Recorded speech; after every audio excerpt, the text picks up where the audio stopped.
Welcome back to the Money Blueprint. I'm your host Michael, and today we're settling a crucial debate for every crypto newbie: hot wallet or cold wallet. What's the difference, and which should you pick?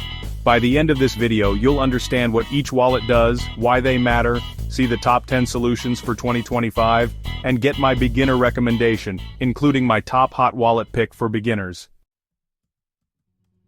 So let's start with what are hot and cold wallets.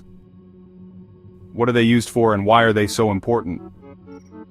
A hot wallet is a software application, on your phone, browser or desktop, that's always connected to the internet. It's perfect for quick trades, DeFi apps, and everyday transactions. But because it's online, it's more vulnerable to hacks. Hot wallets are your fast lane sending, swapping, staking, and exploring decentralized apps. Think of them as your day-to-day banking app. A cold wallet, on the other hand, is a hardware device or offline solution that stores your private keys away from the internet. It's slower for daily use but offers top-tier security, making it ideal for long-term holdings. Cold wallets are your safety deposit box, storing the bulk of your crypto offline for months or years. You only connect them when you need to move funds, minimizing risk. No doubt you should know that in the modern digital world, security in crypto is non-negotiable. Without a wallet where you control your own private keys, you're trusting someone else with your funds. Hot and cold wallets give you exclusive control. Choosing the right one or combination is your first line of defense.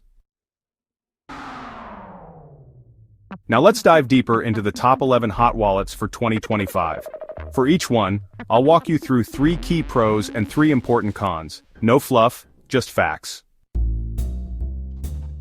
Alright, first up is the wallet called Best Wallet, so let's talk about the pros first. 1. It's an all-in-one platform with a built-in DEX, staking dashboard, and even pre-sale access. 2. The wallet comes with biometric login plus 2-factor authentication, just to keep you extra secure. And 3. Frequent updates and an active developer community mean new features roll out fast. Now for the cons. 1. It's still pretty new, so you might run into the occasional bug. 2. Smaller user base means there are fewer community tutorials and troubleshooting guides out there. And 3. Early-stage liquidity can be a bit thin on some pairs. Next up, we have OKX Wallet. Here are 3 pros you should know. 1. It supports over 60 blockchains plus NFTs. 2. It has a built-in portfolio tracker and DeFi aggregator so you can see all your assets in one view. And 3.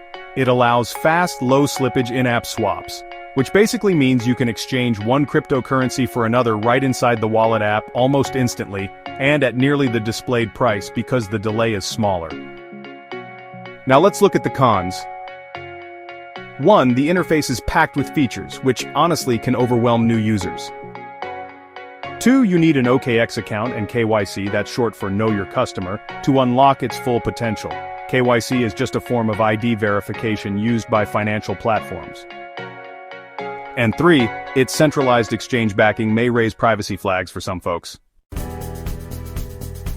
The Coinbase wallet is our third pick, so my 3 pros for the Coinbase wallet are: 1. It offers true non-custodial control. Your keys, your crypto.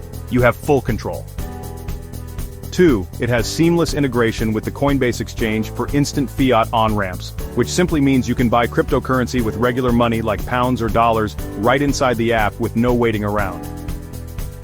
And 3. It has a built-in dApp browser and NFT gallery. On the flip side, the cons with the Coinbase wallet are: 1. Coinbase may collect user metadata, so it's less private. 2. It supports fewer blockchains than some rivals. And 3. In-app staking options are pretty limited right now. Coming in at number 4 is Exodus.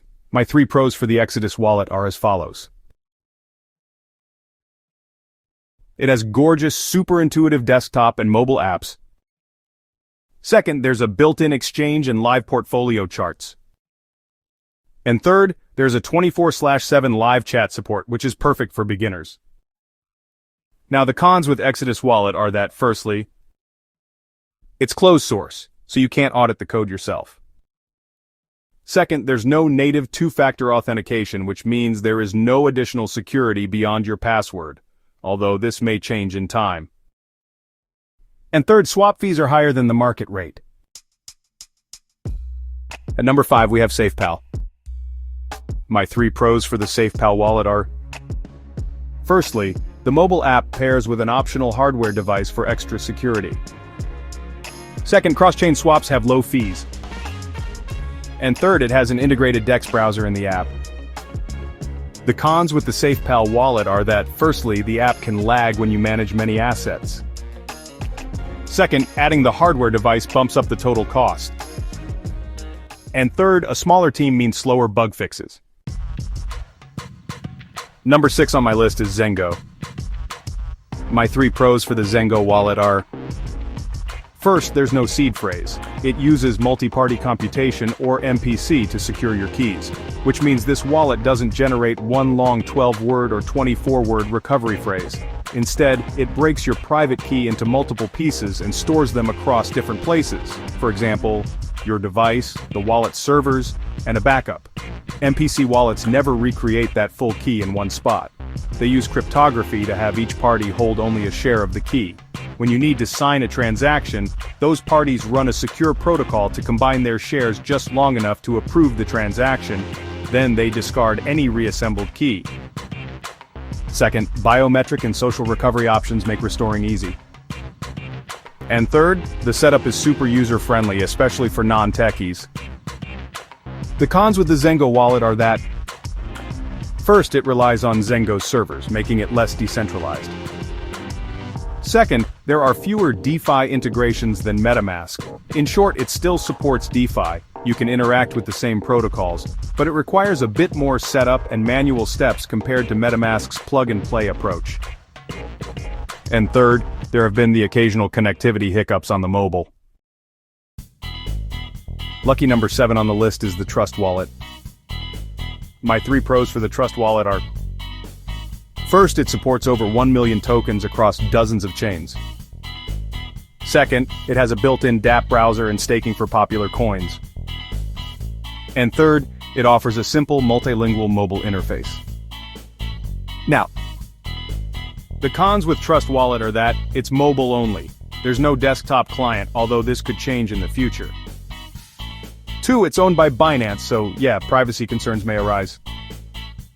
And 3, there's no in-app two-factor authentication.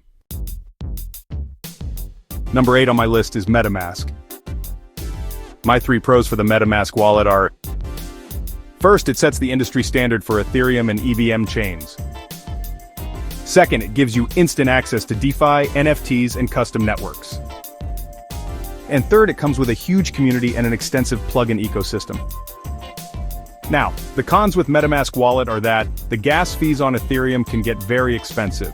Gas fees on Ethereum are basically the transaction costs you pay to have your transactions and smart contract interactions processed by the network. 2, there have been known phishing attacks via malicious sites or fake extensions. And 3, it doesn't natively support non-EVM blockchains. This means that right out of the box, the wallet only works with Ethereum and other EVM-compatible networks like BNB Smart Chain, Polygon, Avalanche C-Chain, and so on. It won't let you directly store or transact on blockchains that use a different underlying engine, such as Bitcoin, which uses the UTXO model, Solana, which uses its own Rust-based runtime, Cardano, Polkadot, Cosmos, Tezos, and so on. If you want to interact with those chains, you'd need a separate wallet built for them, or a specialized bridge or wrapping solution. In contrast, a native multi-chain wallet would include built-in support for both EVM and non-EVM chains without extra setup. Next is number 9 on my list. 1inch wallet. My 3 pros for the 1inch wallet are: 1, it aggregates the best swap rates across multiple decentralized exchanges. 2, it supports limit orders and gas token optimizations. And 3, you get in-wallet governance voting if you hold 1inch tokens. This means that the 1inch wallet isn't just for sending and receiving crypto, it also has a built-in interface that lets holders of the 1inch governance token vote on protocol decisions right inside the app. So you can help shape the future of the 1inch protocol directly from your wallet, so your tokens give you a say without ever leaving the app. The cons with 1inch wallet are that it is focused almost exclusively on token swaps. 2, there is no fiat on-ramp or NFT support, meaning you can't buy crypto with pounds, dollars, euros, or any government money directly inside the app. You'll need to use an external exchange or service like Coinbase or a bank-linked platform to convert your cash into crypto and then transfer it into this wallet. Also, you can't store, view, send, or receive non-fungible tokens, abbreviated to NFTs, in this wallet. If you want to manage NFTs, art, collectibles, or other tokenized assets, you'll need a wallet that specifically displays and handles those token types. And the third con is that the advanced user interface may confuse complete beginners. At number 10, we have BitGo. My 3 pros for the BitGo wallet are: it has institutional-grade, multi-signature security. 2, it has advanced compliance controls and custody solutions. And 3, it makes insurance options available for large balances. The cons with BitGo Wallet are that it charges higher fees than retail-focused wallets. 2, I would consider it overkill for most individual investors.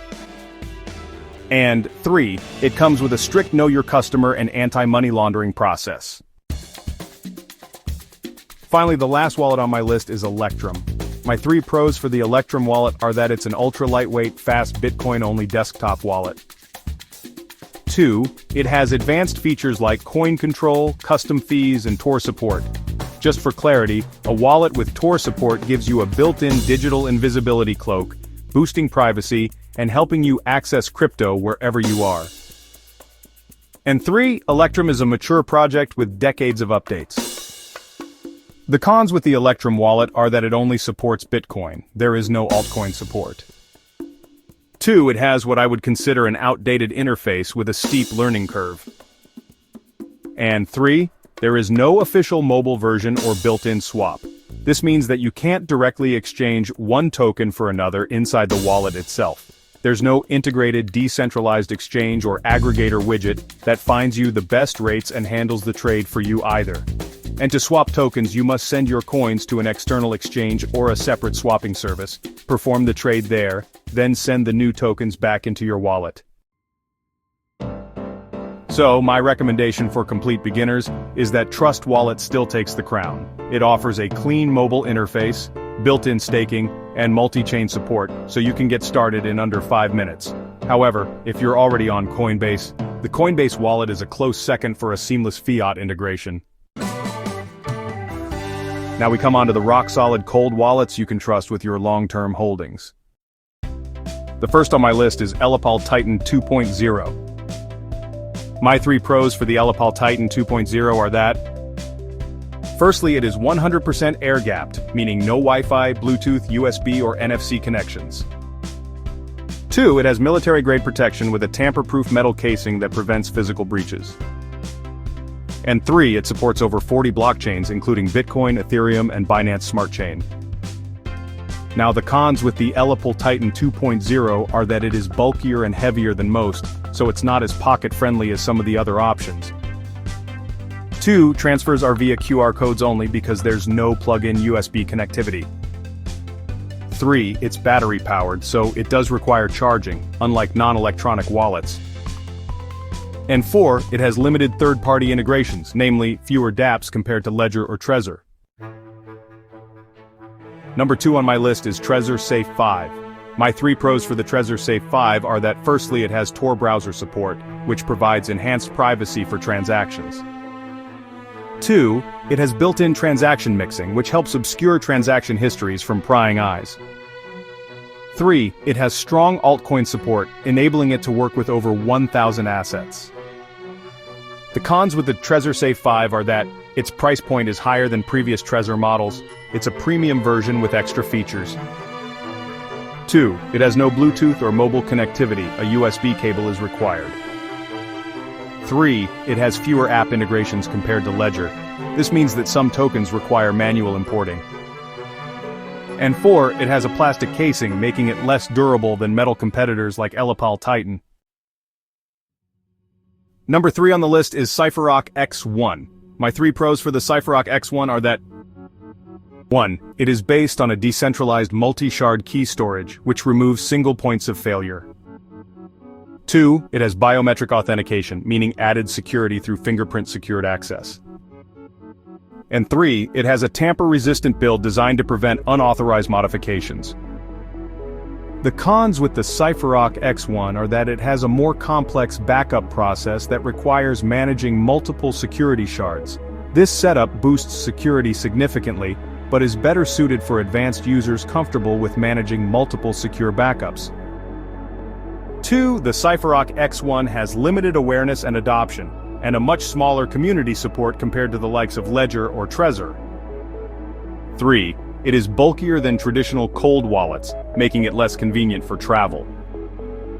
And 4. It does attract a higher cost compared to standard hardware wallets, which I think makes it more suited for advanced users. Alright, moving on to number 4 on the list, the Ledger Nano X. My 3 pros for the Ledger Nano X are that, firstly, it has Bluetooth connectivity enabled, which allows for seamless mobile transactions. Second, it supports up to 100 apps, making it ideal for multi-asset storage.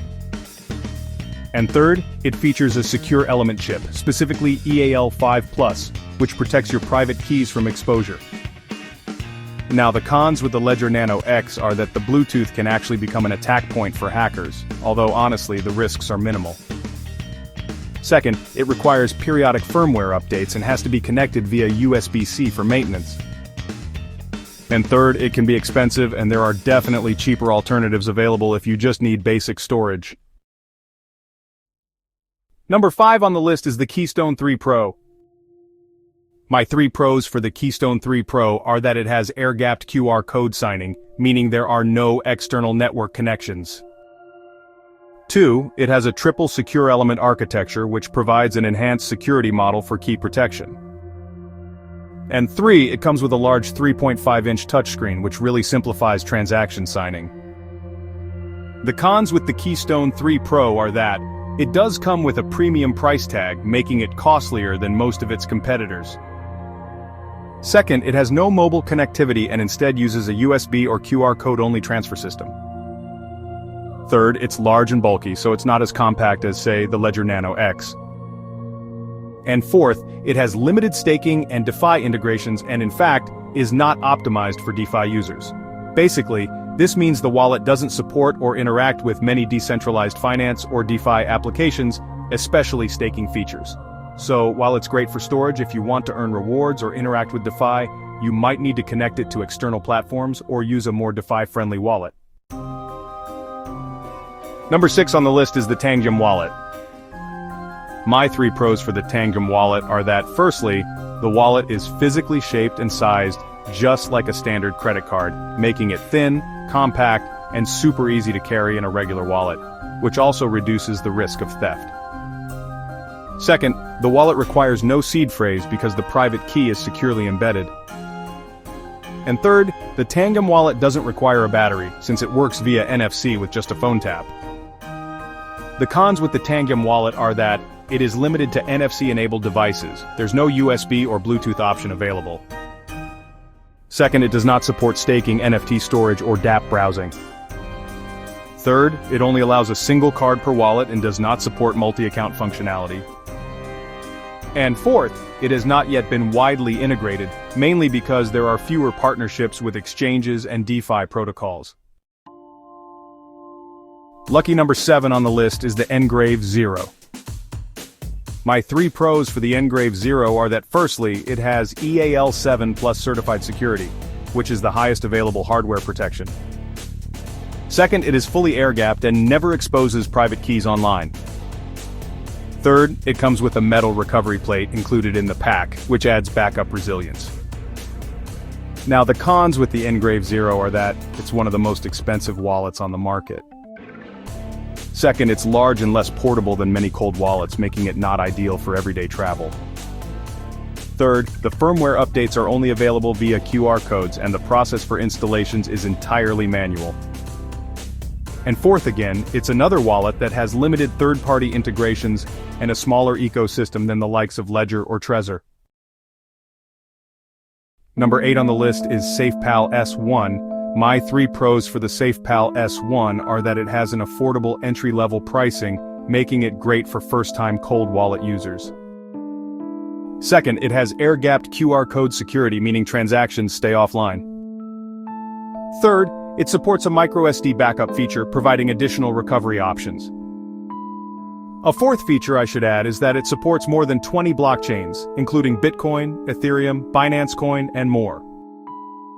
The cons with the SafePal S1 are that it has a rather tiny monochrome screen, which is not as user-friendly as the other touch display wallets.